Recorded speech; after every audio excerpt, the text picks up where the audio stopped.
Jimmy Kimmel's a loser. Look, we would do Jimmy Kimmel. I'd do Jimmy Kimmel. I did him a lot. Maybe confusing me with Stormy Daniels. I don't know.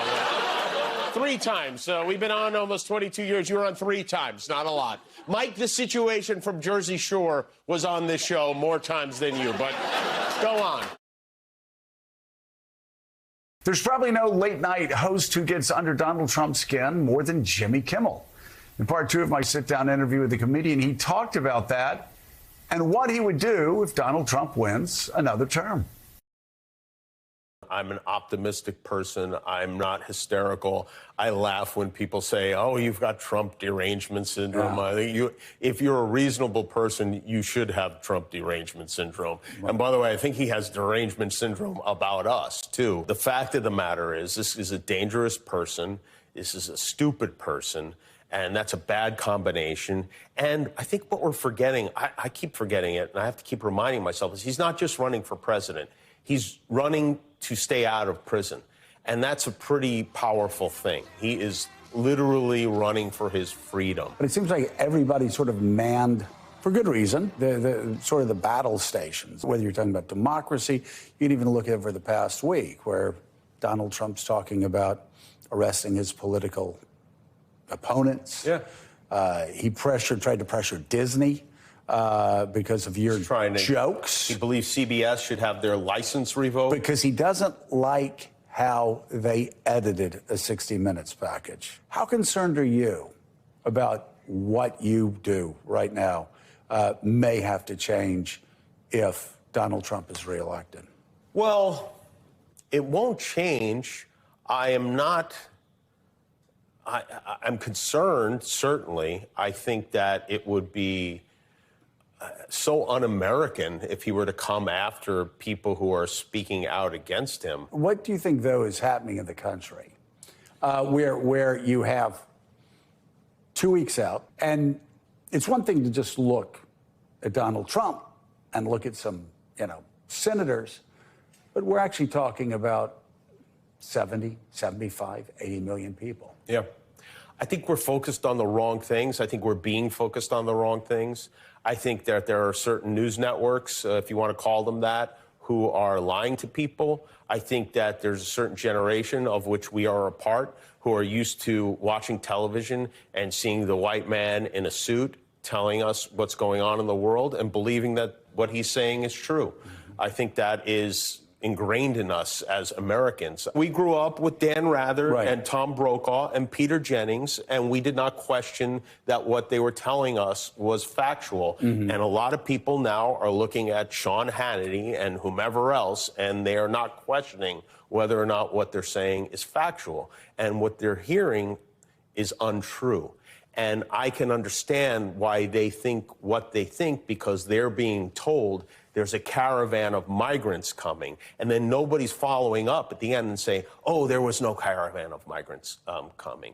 And Aurora, Colorado has not been taken over by Venezuelan street gangs. And by the way, this story about cats and dogs being devoured by Haitian immigrants. In Springfield, they're eating the dogs, the people that came in. They're eating the cats. They're eating the pets. Is preposterous. I will tell you, I've been dreaming the last 3 nights. I've been just going through all this craziness over and over again. It's really starting to take a toll. Like I can't get it out of my head. Do you look forward to the day?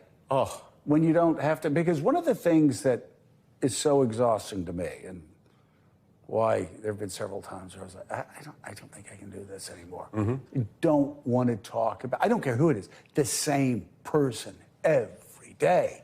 And yet, every day, there are more outrageous things said. So if you don't talk about it, it's like you're giving permission structure. So do you look forward to the day when? Oh, boy, do I. Not only do I look forward to the day, I was telling my wife, I don't feel like I'm mentally prepared for the possibility of a loss. I'm not ready for. I have to get there where I'm ready for either scenario, or for no scenario, which might be the case for several days. Who knows?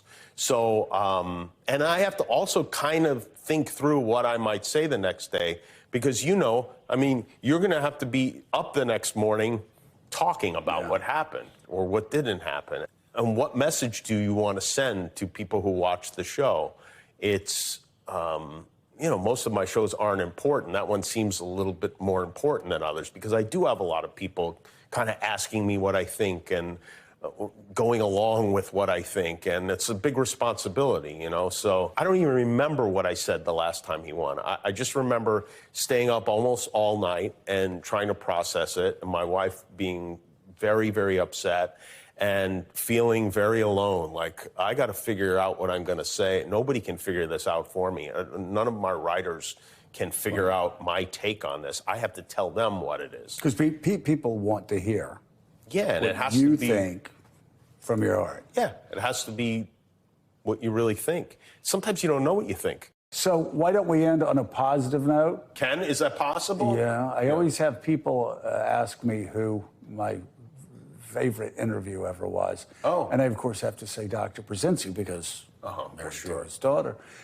But you don't have to say that. No. So do you have a favorite interview or a favorite show? Is there something that stands out that all these years later you look back and go, yeah, that one, I was pretty good? You know, I've genuinely enjoyed interviewing the presidents and the former presidents. I mean, some of the most fun interviews I've ever done were with President Obama, President Bush, actually.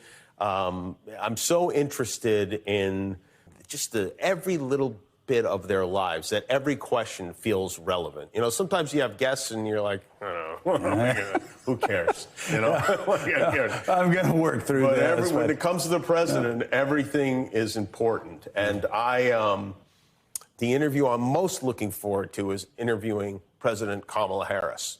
That would be, I think that's going to be, I'm going to save my favorite interview for the future. My interview with late night host Jimmy Kimmel. And tomorrow I'm going to be talking to another talk show legend. After appearing on Real Time on HBO last Friday, it was my turn to interview Bill Maher, who, as always, wasn't shy about many topics, including the war in the Middle East. Most people around the world that have territorial disputes, it doesn't go on forever. Right. At a certain point, they come to some accommodation. Not everything is fair, but I mean, you don't see the Mexicans trying to take back Phoenix, although they could. They could make the claim. They did have it at one point. We'll show you more of that interview tomorrow, and still